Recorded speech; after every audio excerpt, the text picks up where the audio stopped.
Alors, bonjour à tous. Je suis content d'être ici, surtout d'être entouré des collègues du Parti libéral, de Québec solidaire, du Parti québécois. On est vraiment dans une approche transpartisane, comme on l'a dit ce matin. On était content de déposer un projet de loi qui est le fruit d'un travail long, exhaustif, plusieurs rencontres, plusieurs discussions. Et je pense qu'on arrive avec quelque chose qui est très mûr, qui vient répondre à des enjeux. La préservation des circonscriptions qui auraient pu disparaître, malheureusement, à cause des critères actuels.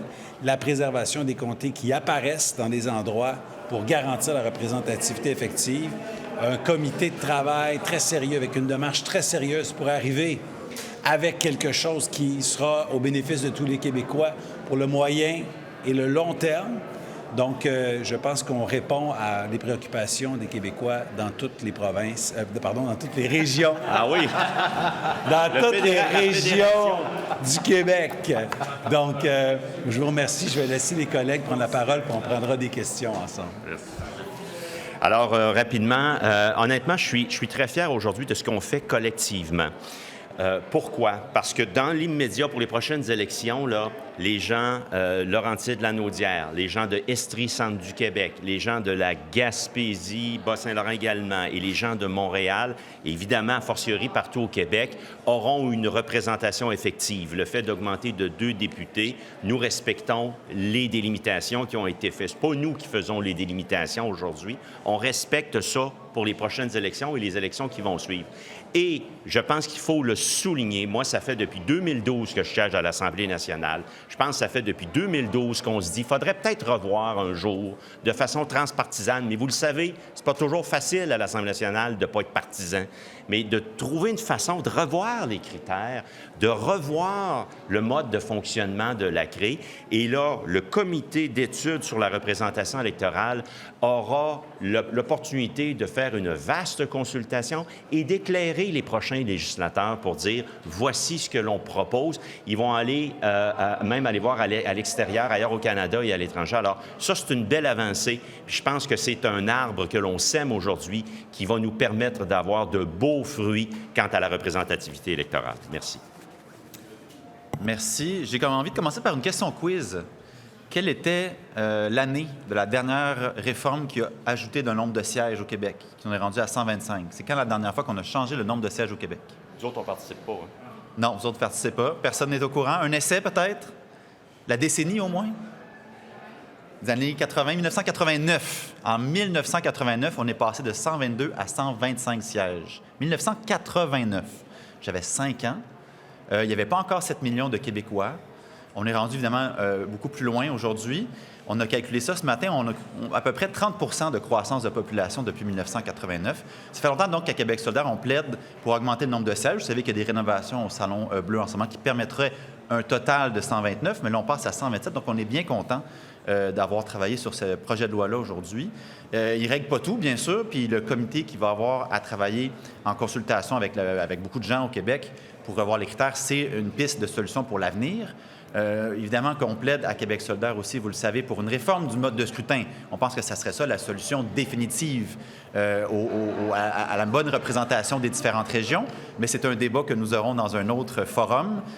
Aujourd'hui, on est vraiment fiers et vraiment contents d'avoir travaillé avec nos collègues de manière transpartisane pour l'intérêt de la Gaspésie, de l'Est de Montréal, des Laurentides, du centre du Québec. Bref, l'ensemble des Québécois peuvent profiter du travail transpartisan ici aujourd'hui. Merci. Bravo.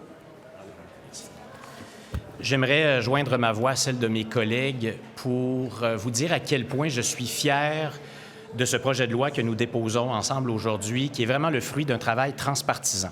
Je pense qu'il n'y a personne au Québec qui va oser prétendre que sur le plan partisan ou sur le plan des élections qui s'en viennent, les intérêts du gouvernement, de la CAQ, de Québec solidaire, du Parti libéral du Québec ou du Parti québécois sont les mêmes. Pas du tout.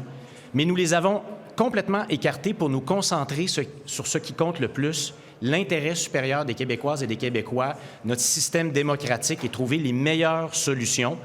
Et je pense que nous arrivons avec ces solutions. Nous sommes convaincus que nous arrivons avec ces solutions parce que, de fait, nous protégeons l'équité pour la région de la Gaspésie, pour l'Est de Montréal et pour le reste, nous sommes d'accord, nous disons On y va avec la carte électorale telle que déterminée par le directeur général des élections, notamment avec les nouvelles circonscriptions dans les Laurentides et dans le centre du Québec. Et surtout, nous arrivons avec quelque chose de structurant. On dit ce débat-là démontre qu'il faut réfléchir aux critères qui servent à déterminer les délimitations des circonscriptions électorales. Et avec ce comité qui est établi par le projet de loi, il y aura une réflexion profonde qui va faire appel à tout ce qu'il y a de meilleur en expertise sur ces questions-là au Québec pour se fixer des nouveaux critères, des nouvelles solutions modernes qui correspondent aux réalités de 2026. Alors moi, je suis très fier de participer à cet exercice réellement transpartisan aujourd'hui avec mes collègues.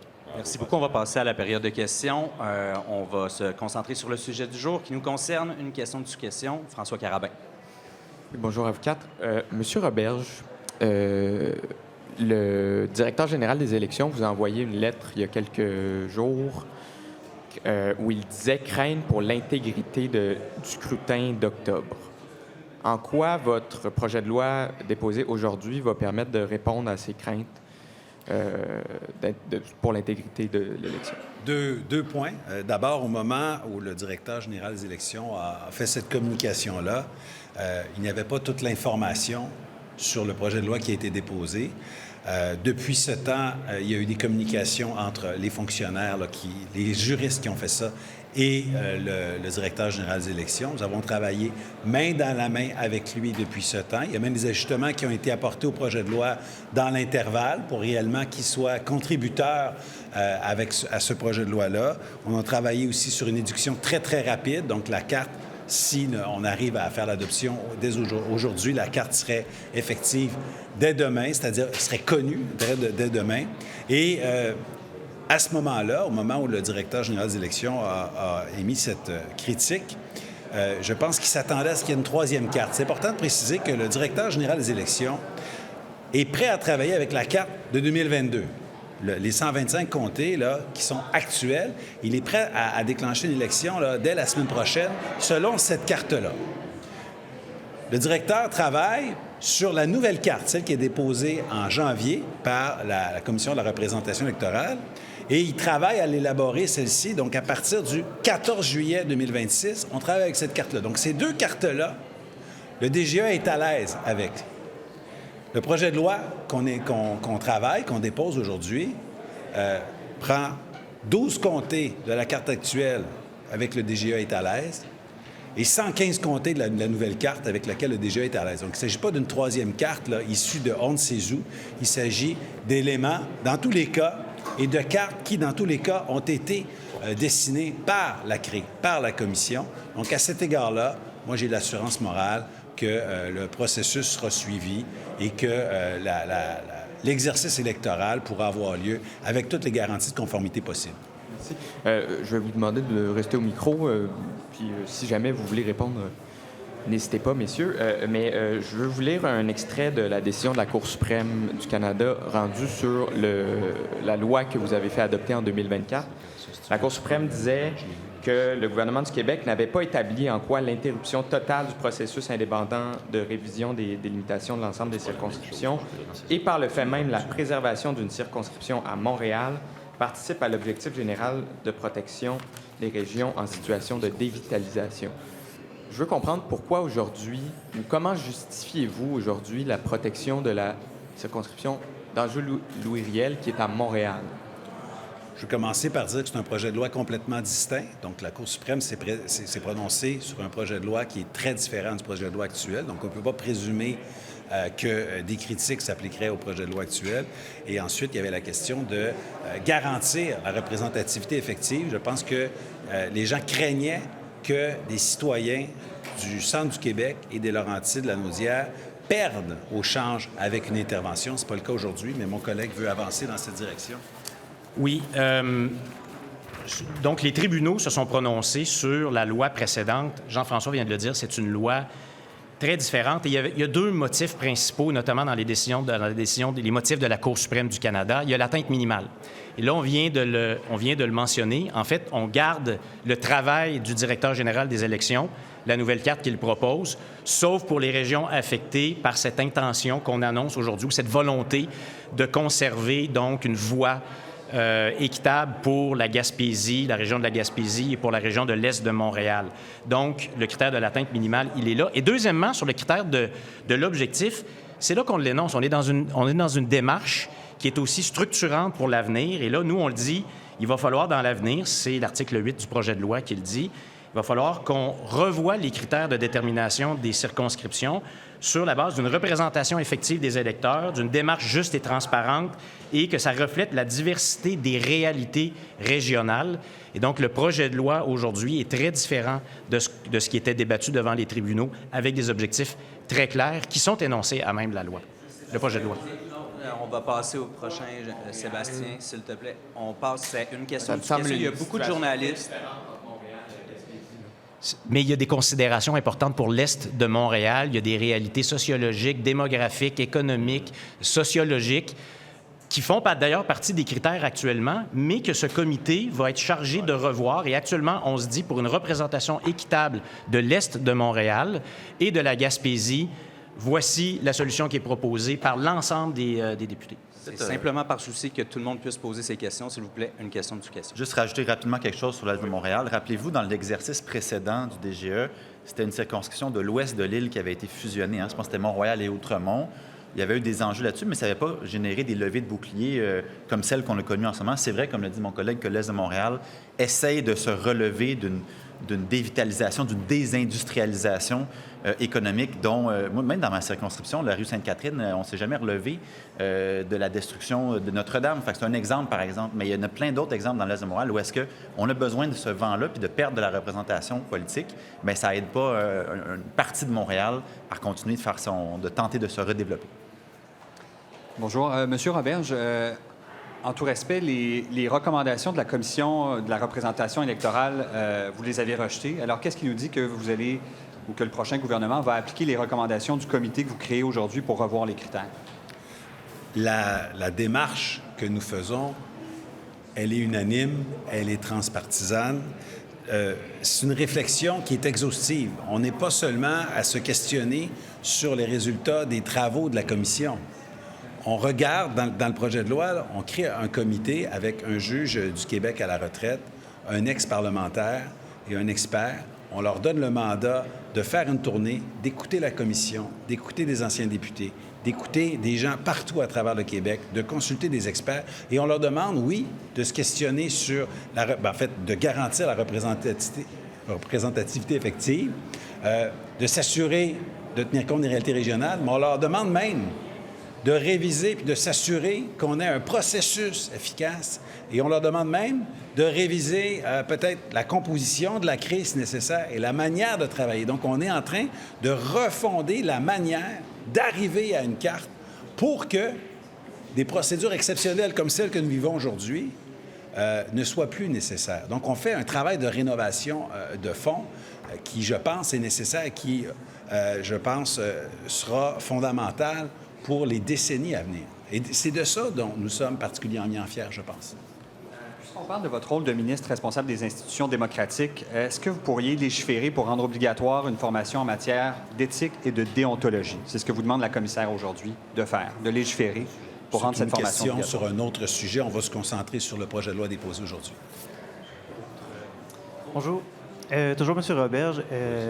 Les statuts d'exception, je comprends qu'on n'est pas là pour les élections de l'automne, mais est-ce que c'est un débat qui devrait avoir lieu par la suite ou est-ce que vous misez uniquement sur les nouveaux critères pour délimiter quelle circonscription pourrait potentiellement avoir ce statut? Le nouveau comité pourra se pencher là-dessus, justement, et nous formuler des recommandations.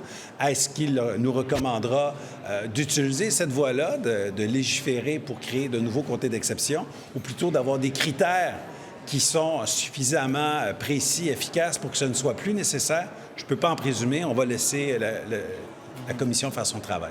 D'accord. Puis, voyant ce qui s'est passé, est-ce que vous concluez que c'est impossible de faire un redécoupage majeur sans ajouter des circonscriptions? Qu'on devra toujours passer par cette voie de compromis-là et non redécouper en fusionnant d'autres circonscriptions? Je ne pense pas qu'il est toujours nécessaire d'ajouter plus de comtés. On est dans une situation très, très particulière. Puis mon collègue l'a très bien dit.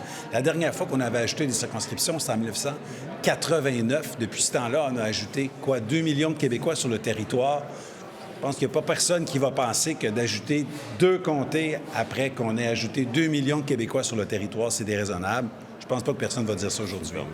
Et aussi, là, ce sont de tout temps des questions complexes. Ça prend une réalité terrain qui soit entendue et ça prend des critères qui soient révisés.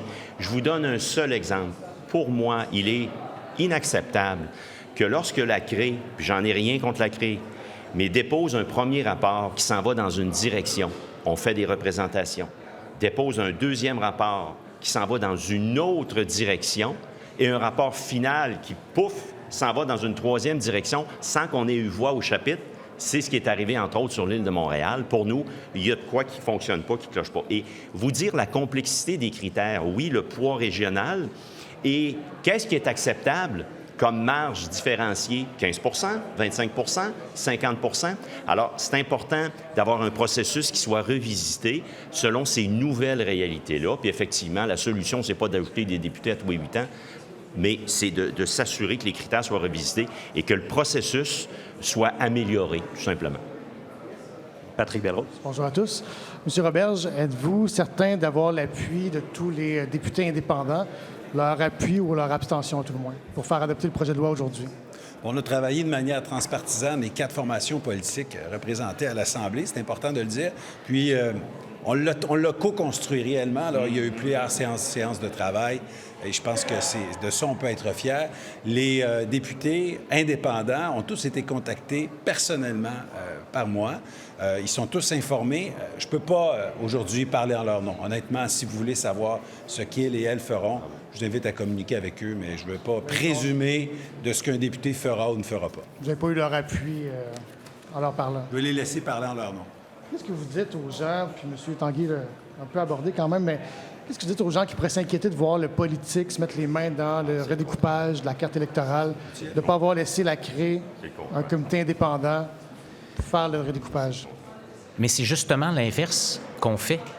Nous sommes dans une démarche transpartisane, on l'a mentionné tout à l'heure, sur le plan électoral, sur le plan partisan, qui au Québec va prétendre que le Parti québécois, le Parti libéral, la CAQ et Québec solidaire ont les mêmes intérêts, y compris dans les régions dont on parle? C'est impossible de prétendre ça. Nous avons vraiment mis ces considérations de côté et nous n'avons eu que des considérations démocratiques, que des considérations transpartisanes en tête. Et c'est pourquoi nous nous présentons unis aujourd'hui dans cette solution-là. Et c'est pourquoi nous disons, pour l'avenir, c'est un comité qui va lui-même être transpartisan, qui ne sera pas partisan, qui va réfléchir pour l'avenir. Ma question, c'était pourquoi le politique, de façon transpartisane... Pardon? Ma question, c'était pourquoi le politique a dû intervenir dans une démarche qui devrait être gérée par la CRE? Bien, parce que notamment, les critères de délimitation sont fixés par la loi. La loi, bien, ce sont les députés qui les prévoient. Et nous, ce qu'on dit, c'est qu'il était temps de prévoir une révision des critères et que sur la base de considérations qui visent à faire en sorte que la voix de la Gaspésie va demeurer aussi forte, au moins aussi forte à l'Assemblée nationale, et que la voix de l'Est de Montréal, qui elle aussi a besoin d'être entendue de manière aussi forte, pour des différentes considérations, bien, on s'est dit, voilà, on prend la carte de 2025, la dernière itération de la carte qui a été publiée à la Gazette officielle, pour ces régions-là. Et pour le reste, on ne vient pas jouer, on ne vient pas faire de modifications puis de jouer dans les frontières. Pour ces régions-là, pour les raisons que je viens de mentionner, on prend la carte, la dernière itération annoncée dans la Gazette officielle. Et pour le reste du Québec, c'est la carte proposée par le directeur général des élections. On joue pas. Il n'y a aucun jeu politique dans les délimitations de la carte électorale. Merci. Je rajoute un petit quelque chose, là. Ni de près ni de loin, la CRE n'a le pouvoir d'augmenter le nombre de circonscriptions. Nécessairement, ce pouvoir-là réside à l'Assemblée nationale auprès des élus. Il ne peut même pas exercer, il ne peut même pas suggérer ça, à la limite, la CRE. C'est certain qu'évidemment, à un moment donné, ça devient politique dans le sens où les partis politiques peuvent décider, en effet, comme ils l'ont fait en 1989, puis comme ils l'ont fait, je pense, en 1978, la fois précédente, d'augmenter le nombre de députés. Forcément, c'est les partis politiques ici présents qui vont le faire. Mais des comparaisons, je ne dis pas que c'est ça que vous faites, vous, personnellement, mais des comparaisons qui ont été faites avec du gerrymandering, comme aux États-Unis, ça ne fonctionne pas du tout. Là. On n'a pas pris de crayon ici, les 4 partis, pour dessiner des circonscriptions qui feraient l'affaire. Puis comment ça marcherait, une circonscription qui ferait l'affaire de 4 partis différents? Ça n'a aucun sens. Donc, la comparaison ne tient pas. L'analyse des coûts combien ça... Est-ce que vous m'entendez? Oui, C'est oui, fort, les hein? coûts. Avez-vous fait une analyse des coûts? Combien ça peut coûter, ça, créer 2 nouvelles circonscriptions? Ah, je sais pas, je sais pas. L'estimation, c'est alentour je pense que c'est 2 millions de dollars quand on compte les circonscriptions, les députés, les bureaux de comté. Parfois, il peut y avoir plus qu'un bureau de comté dans certaines circonscriptions, le travail du personnel, etc. Mais je le répète encore, on a ajouté près de 2 millions de Québécois depuis la dernière révision, depuis la dernière augmentation du nombre de députés. Je pense que c'est pleinement légitime. Et notre projet de loi ne change pas la création. Ouais. Pardon? Vas-y, tu peux y aller. Et d'ailleurs, donc, dans la nouvelle carte déterminée par le directeur général des élections du Québec, il y a la création de ces 2 circonscriptions. Donc, sur le plan des coûts, ce qu'on fait ne fait que confirmer la création de ces 2 circonscriptions. Donc, il n'y a pas de coût additionnel par le projet de loi 3 qu'on dépose aujourd'hui. Donc, vous dites 2 millions pour 2 comtés ou 2 millions par comté? Non, c'est pour les deux. Juste préciser quand même, la carte de janvier, oui, crée à 2 comtés. Exactement. Il y a quand même 2 circonscriptions qui s'ajoutent avec le projet de loi qui est déposé aujourd'hui pour un coût total, quand on compte l'ensemble des coûts de tous les députés, de 127 comtés versus 125 comtés, c'est environ 2 millions de dollars annuellement qui peuvent s'ajouter. Et je le répète, pour avoir une représentation juste et effective de tous les Québécois, 2 millions de Québécois de plus que lors de la dernière refonte du nombre de circonscriptions. Depuis 1989, je pense honnêtement qu'il était temps d'augmenter le nombre de circonscriptions et que c'est tout à fait juste et raisonnable. C'est pour ça qu'on arrive avec quelque chose qui a l'accord de toutes les formations politiques reconnues. Puis, M. Merci, Hugo. Roberge, qu'est-ce que vous pensez, M. Roberge, des tactiques qui auraient été utilisées par Toronto pour miner la candidature de Montréal dans le dossier de la Banque? On va aller... Je m'excuse, mais je n'irai pas sur ce sujet-là aujourd'hui, alors qu'on est dans un point de presse transpartisan. Vous pourrez avoir des commentaires de mon équipe un peu plus tard. Hugo Pilon-Larose, merci. Je ne suis pas un spécialiste de la politique ontarienne, mais il me semble que j'ai déjà entendu dire que, justement, en Ontario, il y a beaucoup moins de députés par rapport à la population qu'au Québec. Là. On a plus de députés au ratio de la population. Donc, pourquoi est-ce qu'au Québec, il faut toujours plus de députés? Je viens de compléter. Est-ce que je peux y aller? Vas-y. Toujours. L'Ontario, c'est l'exemple extrême au Canada. Ils sont très nombreux en termes de citoyens. Ils ont un petit peu moins de députés qu'au Québec. Si on se compare juste à l'Ontario, on va dire effectivement le commentaire que vous venez de formuler. Mais quand on regarde l'ensemble des provinces et territoires, à l'exception de l'Ontario, toutes les provinces et tous les territoires ont moins d'électeurs par député, moins d'électeurs par comté. Le Québec est en 2e place pour le nombre d'électeurs par comté, par député, loin devant tous les autres. Donc, je pense que quand on regarde la moyenne canadienne, même à 127 comtés, on a beaucoup plus d'électeurs par circonscription. La deuxième question est très technique, là. Le comité, dans le fond, si je veux bien paraphraser, bien le résumer, va venir étudier pour faire des recommandations sur comment améliorer, modifier éventuellement la loi électorale sur laquelle se base la CRE pour faire son travail. C'est bien ça? Oui. OK. Et donc, est-ce que ce comité-là, il est temporaire, dans le sens où, après la prochaine législation, il va avoir fait son travail et tout ça? Qu'est-ce qui arrive avec le comité une fois qu'on a modifié la loi, là? Un 5 à 7. Il est dissous à la suite de la remise de son rapport, et je peux vous trouver l'article, là, je le relisais tout à l'heure. Là. Alors, le comité est dissous. Dès le dépôt du rapport, le comité est dissous. Parfait, merci.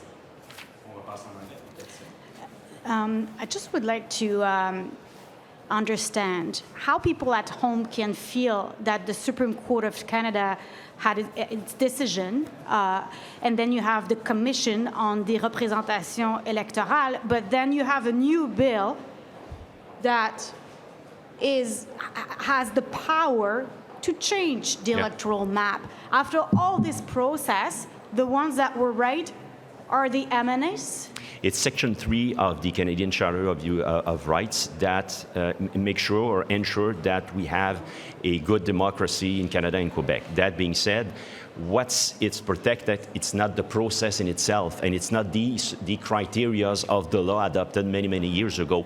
That part of the job, if you allow me to say so, is for the MNAs of the National Assembly to determine the criteria and to enhance the process, and that's exactly the scope of this bill. But less technically, Mr. Tanguay, if I may just clarify what you've just said, you go over the Supreme Court, you go over the Commission, the independent commission. That's the perception that people may have. So if you can explain how you don't do that today. Yeah, so we are respecting the end result of the independent work of the commission by we are adding the end result of the 2025 carte électorale and the end result of the 2026 carte électorale. We are not the one, dealing with the subdivision of the circonscription. So we are respecting this independent work. We are putting this in place, and the end result is for us to add 2 MNAs accordingly.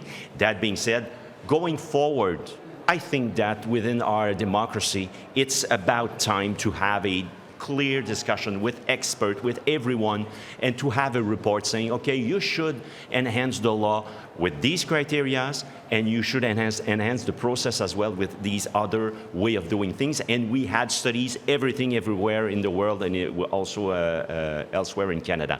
That being said, it's going to be part of the job for the next MNAs, the next group of MNAs after this election, to take the end result of this report and to propose amendments to the law, and we will have a debate within these walls to enhance the law. The criteria. The criteria and the process as well. Okay. The process as well. The process, just to make sure, will still be, of course, independent.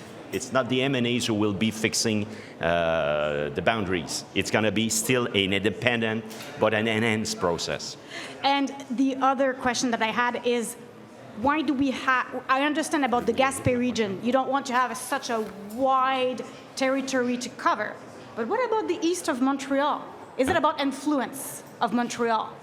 You could not afford to lose one riding there. No, it's always about the citizen and to have an effective representation. Regardless of you're in Montreal, in Gaspé, it's for the 9 million Quebecers to have access to their MNAs and to be fairly represented at the National Assembly. And that's the basis on which we build this bill, and I think that it's a great step forward for our democracy, honestly.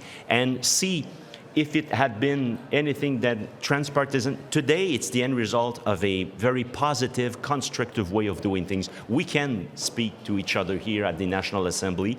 We don't have the same partisan interests, but we set this aside and we are putting in place, that's the goal, a process that will ensure a better representation going forward.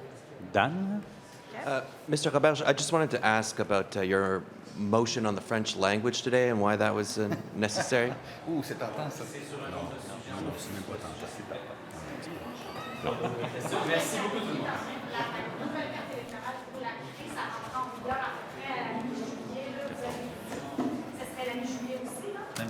monde. Même date, on ne change pas ça. Merci beaucoup. Merci.